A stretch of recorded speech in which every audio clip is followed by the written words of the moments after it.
Hello and welcome back to another World of Warcraft video. So, a few days ago I did a video about the pros and cons of Mists of Pandaria, and basically just some of the things that Blizzard did right and some of the things that Blizzard did wrong. And as always with those longer discussion videos, I'm going to be doing my feedback video, and in this I'll just be going through some viewer comments and things like that, and I will basically just talk about some of the good ideas and things like that people had, because honestly, a lot of people have very valid and good things to say, so it is worth giving them the light that they deserve, and often it stimulates some interesting discussion.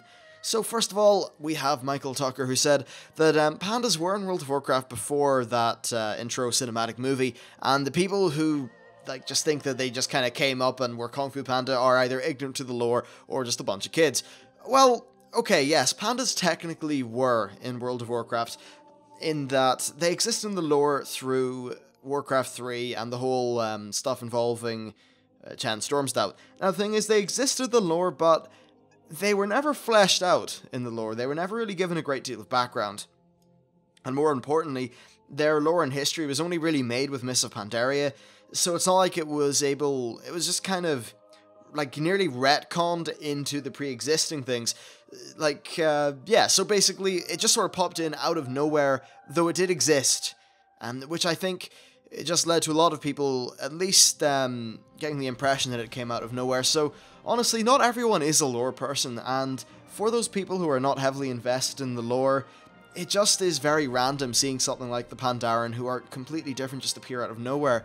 And this is actually something that I've just noticed in a few not scenarios as in the in-game things, but yeah, you know what I mean. So I was looking at the Mists of Pandaria themed gear, now more so the leveling gear, and what I realized is that a lot of that gear actually looks pretty okay from an aesthetic art style point, but then when you actually put it on a World of Warcraft character, and let's be honest, World of Warcraft characters have definitely got their own unique style, the armor just doesn't fit often. And I think it's interesting because a lot of things don't seem to fit with the aesthetic of World of Warcraft, and I think that while WoW has previously had a lot of funny things or more whimsical, lighthearted topics, it has also had a lot of those kind of big, more dark stories with like Illidan, the Burning Legion, the Lich King, Deathwing, all that kind of stuff. And I think the serious tone departure from that is what threw people off, and I think it's really just unfortunate that it bore a bit of a resemblance to Kung Fu Panda, because it's just a convenient thing for people to talk about. Do the Pandaren in-game actually resemble Jack Black as a panda? No, they don't.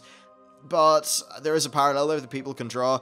But yeah, I think it is perhaps a little bit unfortunate that a lot of people haven't played that campaign in Warcraft 3, because it's actually a ton of fun.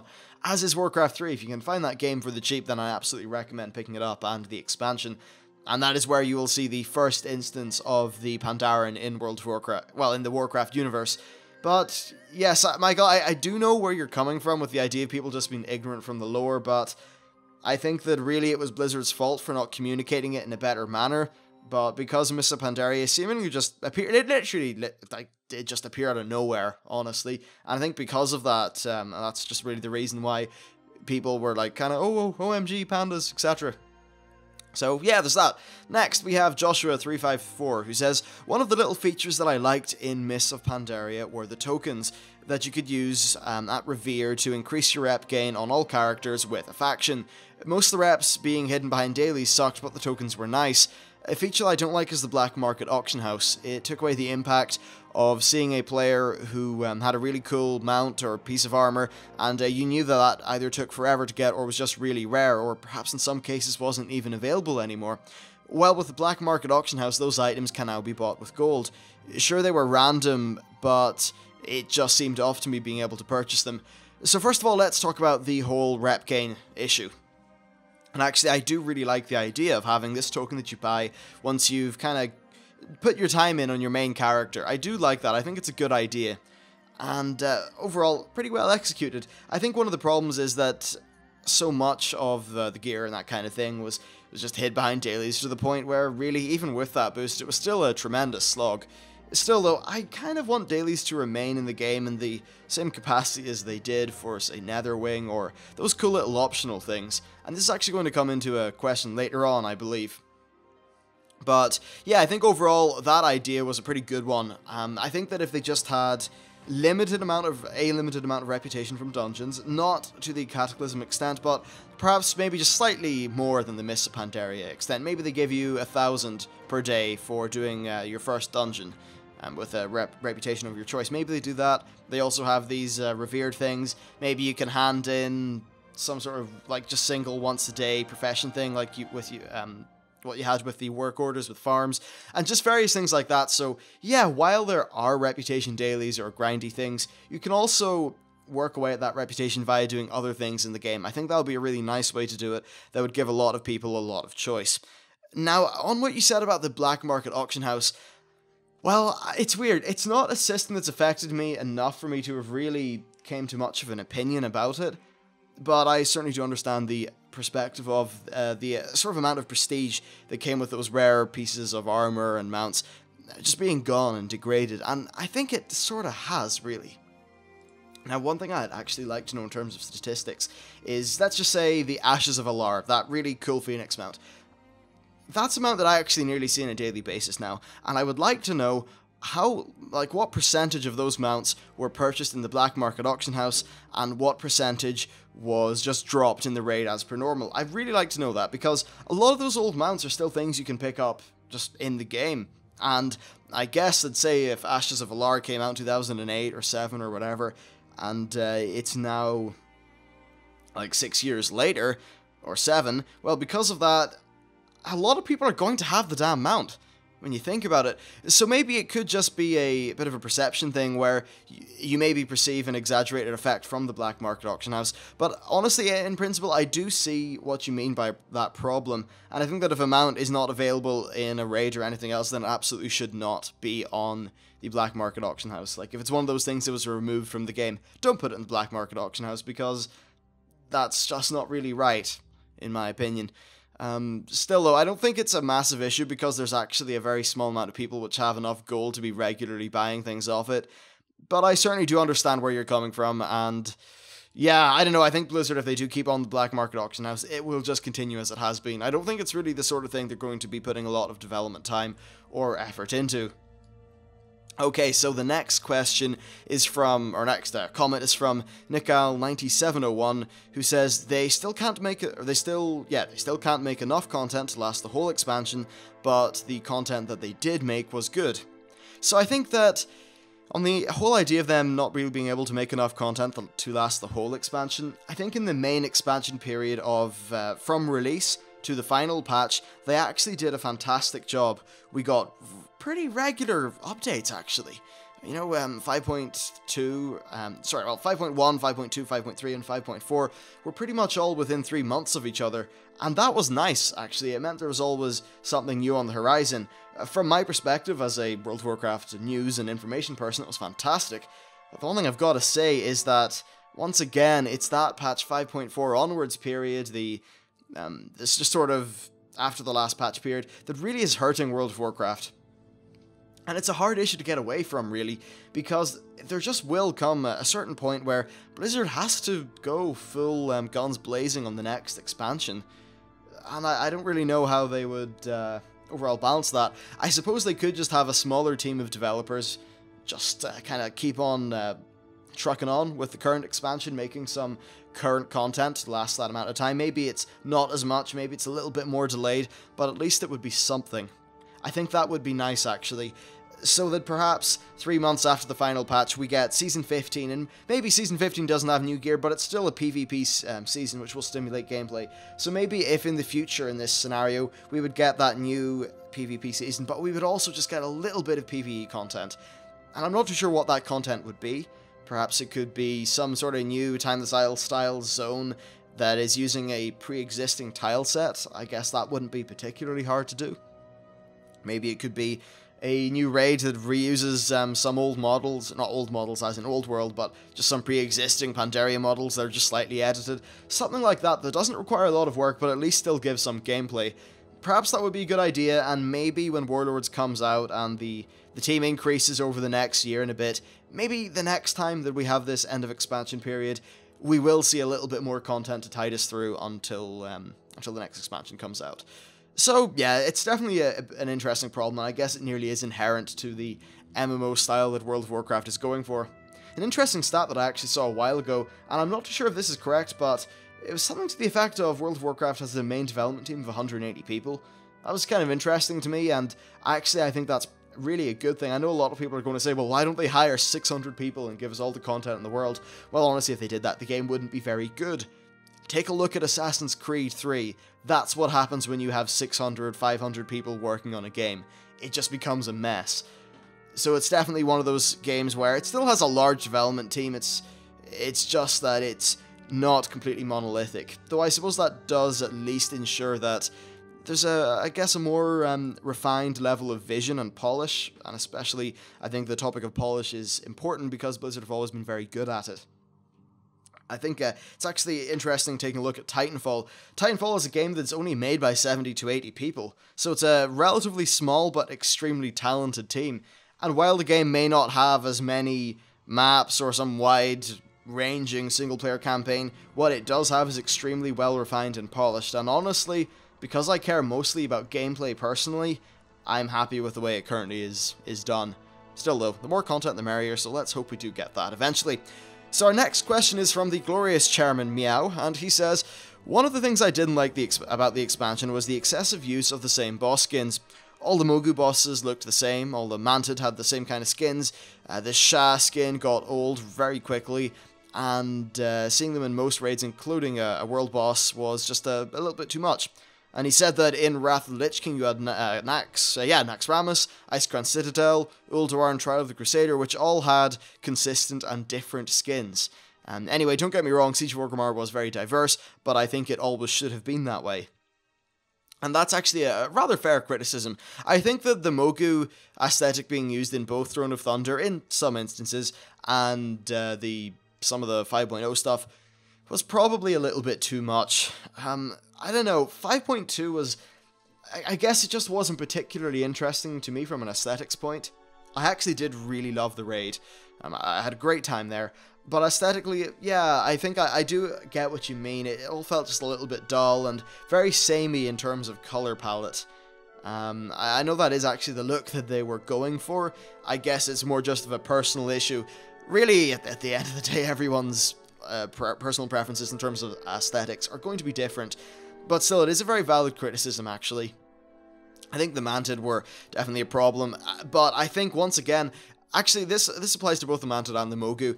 It's very hard to make Mantid and Mogu ultra different, at least with the way that Blizzard did them. They just had this very sort of dialed-in aesthetic, which was the same across every single boss. It's not like you would find a Mogu who was actually some sort of giant colossal war titan thing. If you look at, say, Rotface and Vestergod, they're abominations, but they look different from the basic kind of abomination. Well, I think it would be nice if perhaps you would have had some sort of giant Mogu monolith thing that was bigger than anything else and just was different. It wasn't just some sort of boring old bipedal thing or a Quillen. So yeah, I think they perhaps could have had a little bit more variety there. Siege of Orgrimmar, though, definitely does look very varied, and I think that's definitely nice. So I agree with you on that point, but overall I think, yeah, maybe a little bit more diversity would have worked. And I know that actually while Naxxramas, ICC, and Trial of the Crusader all did have undead enemies, I think they actually did look sufficiently different, really, in terms of bosses, to make it all work out. Anyway, the next comment is from Shadow2155, and he says, I enjoyed questing in Mists of Pandaria for the first time, but now on my second playthrough I just couldn't be bothered doing it all again. And this does tie in with another question, or not question, comment from someone else who said that they did enjoy the way that every zone had a main cohesive storyline, and I actually do agree with that person saying that, yeah, the main cohesive storylines were great. I think that the largest problem was how they presented that storyline in some sort of boring old hyperlinear thing, which just takes away a lot of player choice. I think this was probably more of an issue in some of the Cataclysm zones, but yeah, let's just bring this back into what Shadow said. And I think that the reason why you probably don't enjoy it the second time is, first of all, you have done the content before, but I think more importantly, you've already seen that story, you've already engaged with those characters, so any of the character building moments are really just boring to you, and then that since this whole linear fashion is just designed to sell the story, well, once you've seen the story, all that's left is the linear quest design, which is very boring. So yeah, I absolutely agree with you on that one. I honestly couldn't be bothered doing it the second time. Or the third time, but I pushed on regardless. That was totally worth my time. Anyway, so the next comment is from Dylan Morningstar, who says, do you think Warlords of Draenor will be more dark and scary in comparison to Mists and Cataclysm? Well, I think that Cataclysm was definitely trying to be a bit more dark with the crazy cultists and the world-ending dragon. But yeah, Mist was definitely a bit more light and whimsical. And actually recently, Blizzard confirmed via Twitter that Warlords of Draenor will be a bit of a return to the more dark style of questing and story that World of Warcraft used to have. And that does make me very happy, because I generally prefer a serious story. In fact, it's nearly to the point where I don't really enjoy that much comedy. I mean, I love laughing and I love stand-up stuff, but I'm far more interested in the kind of the dark serious shit than the like constantly whimsical. I think actually the humor is best used when it can be heavily contrasted within the piece of art or whatever in which it's present. So if you have like a really dark movie that has one or two little funny moments, I think those funny moments will be all the more because of the overall dark tone of a movie, and that can definitely apply to World of Warcraft. Not every zone has to be full of random jokes and things, but they should just make it so that when jokes do come into the game that they are good jokes, and they're well done, and they're not overblown. Anyway, so the next question is, or not question, I keep on, I've been doing the Q&A for so long that every time I talk about a new comment, I say question. The next comment is from Tekzi. And he says, you were right that there were a lot of problems with the legendary questline, but the fact that you were forced into PvP and PvE wasn't the problem. Besides, it's 2 battlegrounds you have to complete. What is the problem? And, yeah, the quest for... It's the quest, English words. The overall quest rewards a PvE item, so of course it includes PvE. One problem for me is that there was a lack of sense in the questline. Farming 3k Valor points, what's that about? Okay, so I think on this topic of the being forced... I don't think that being forced into PvE was as big an issue, and perhaps maybe PvP players should have had their own style of legendary quest, though I'm not really too sure how that would be implemented. Especially fitting into the main expansion story, because I actually think that Blizzard expects you to do both, just that PvPers will do more PvP. I think that's kind of their internal expectation from people. But anyway, so about the PvE players being forced into PvP. Well, there are a lot of PvE players who do no PvP at all because they don't enjoy it. So if they're thrown into a battleground, they won't have the gear, etc. that is necessary to do well in that battleground, which means that while it's like 2 or 3 battleground victories, well, maybe that could easily translate to, say, 10 battlegrounds overall. Actually, I can say personally it took me about 8 because of the win rates for my faction on my in my region. So I think that actually forcing someone to do that amount of PvP content to get a PvE item was just not really the right way to go about it. But I think that your issue with the whole farming 3k Valor points not making sense is really quite similar to the whole throwing people into battlegrounds. And I do agree with you that farming 3,000 honor points or Valor points was absolutely absurd. It had no, like, tie into the story. Why the hell does Rathian care about your Valor points? They're probably not even they're not really a lore thing, are they? It's not like in Wrath of the Lich King Tyrion Fordring said, oh wow, look how many Valor points or badges of Valor you have. You clearly are very strong. Go kill the Lich King for me. No. So, yeah, I think from a lore perspective, farming 3k Valor was just silly. And overall, I just think that they made it far too grindy. A legendary quest should have involved you actually achieving things, not going back and killing Li Shen 4 or 5 times. Because if you are trying to keep it like in sort of a cohesive story, you should only have to kill him once to finish the legendary quest when you think about it. So, yeah, honestly, I think that they should just have a legendary quest, which is just about doing the content, and then there should be other legendaries, which are more in the classic, say, Valinir / Shadowmourne sort of vein of things, which are a bit more rare and require more hardcore raiding. I think they should have both of those. Anyway, so the next question is from James Kaimunki, I think, and he says, well, it's a long comment, but basically he pointed out that he thinks phasing has got a lot better and less intrusive, and I actually have to agree there. I've not had phasing annoy me once throughout the entire of this expansion, so I just thought it was worth mentioning that. Then the next question is from Sting Wallupco, who says, I miss dailies that give you lots of gold. Now, this is an interesting thing, and there's a good game design sort of talk here. So way back in Wrath of the Lich King, what a part of my daily ritual for a good few months was going and doing the Venture Company dailies in the Grizzly Hills. The gold wasn't fantastic, but back then I didn't really know how to play the auction house. And it was just a random thing I could do to get maybe 100 gold or whatever, and that would sort of see me through the rest of the expansion, whatever. You know, I'd be able to get a few K every week, or you get my drift, right? So that's actually something that I miss as well, about a set of dailies. Maybe, okay, they have one or two little cosmetic things, but mainly they're just there, and they're a totally optional thing you can do, and they're just another revenue, or source of revenue. Now, that's fine, and I know that the current dailies do give you gold, but the problem is that they are so tied in to gear progression and things like that, or at least back in 5.0 that they were so much tied into gear progression, that you feel forced to do it. It was less of a personal choice. I didn't go to the Venture Co. place because I knew I absolutely needed to get some certain shoulder enchant or something. I went to the Venture Co. place because I wanted to get some gold, because I wanted to get a more expensive mount. That's why I did. It was completely optional, therefore I didn't mind it at all. So yeah, I think that it's actually a bit of a thing there, where they should have dailies that are really just there, or just not dailies, maybe just content in general, that is just there for this purpose of, okay, there's maybe one or two cosmetic items and you can go here to get some gold. Completely optional, and something that players can do of their own accord. I think that would definitely be the way to do it. And then finally, Septarian says, Mists of Pandaria was missing one thing that I have enjoyed in every expansion: rare dungeon mounts. In Classic we had the Death Charger, in Burning Crusade we had the Raven Lord, in Wrath we had the White Hawk Strider and Blue Proto Drake. In Cataclysm we had the two Stone Drakes. Nothing in Mists of Pandaria to keep me doing dungeons after I geared out of them. That's actually kind of interesting. I can't actually personally confirm that there is no dungeon mount in Mists of Pandaria, but I'll just have to take your word for it. I didn't really pay attention to it, honestly. But I think absolutely it's a valid concern, and just in general, I feel like the variety of mounts has been a little bit diminished.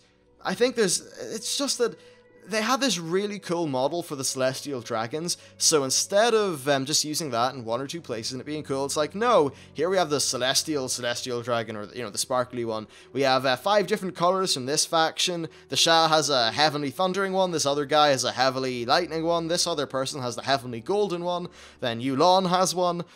Just, they're doling out these Chinese dragons all over the place. And I think that there perhaps just was not enough actual diversity with that. So yeah, I think they definitely could have done a better job of giving us more variety in mounts. And then when you move into some of the raid mounts, yeah, it was nice having the dinosaurs in patch 5.2 actually. That was pretty cool. But then in 5.4, the Iron Juggernaut mount's pretty cool that you get from Heroic. But the one from Normal is just a wolf. It's not that cool. I don't know, and honestly, you could just look at other expansions, tally up the amount of unique mounts, and find that Mists of Pandaria scores just as well as anything else did. And if that is the case, then I'm not too sure why I felt like there wasn't as many mounts, or at least unique mounts in this expansion as there used to be. I don't know. Well, actually, I'll tell you what I do know. If half those things in the store were just in the game for free, then I probably wouldn't be saying this right now. But honestly, they're probably unrelated. Or maybe they're... Oh, the store. Look, I'm not going to get into a store argument, and considering it's very late and I've spent an entire day wrangling my head around C++, I'm going to go to bed. So thank you very much for watching. I hope you enjoyed the video for whatever the hell reason you did, and I'll see you next time.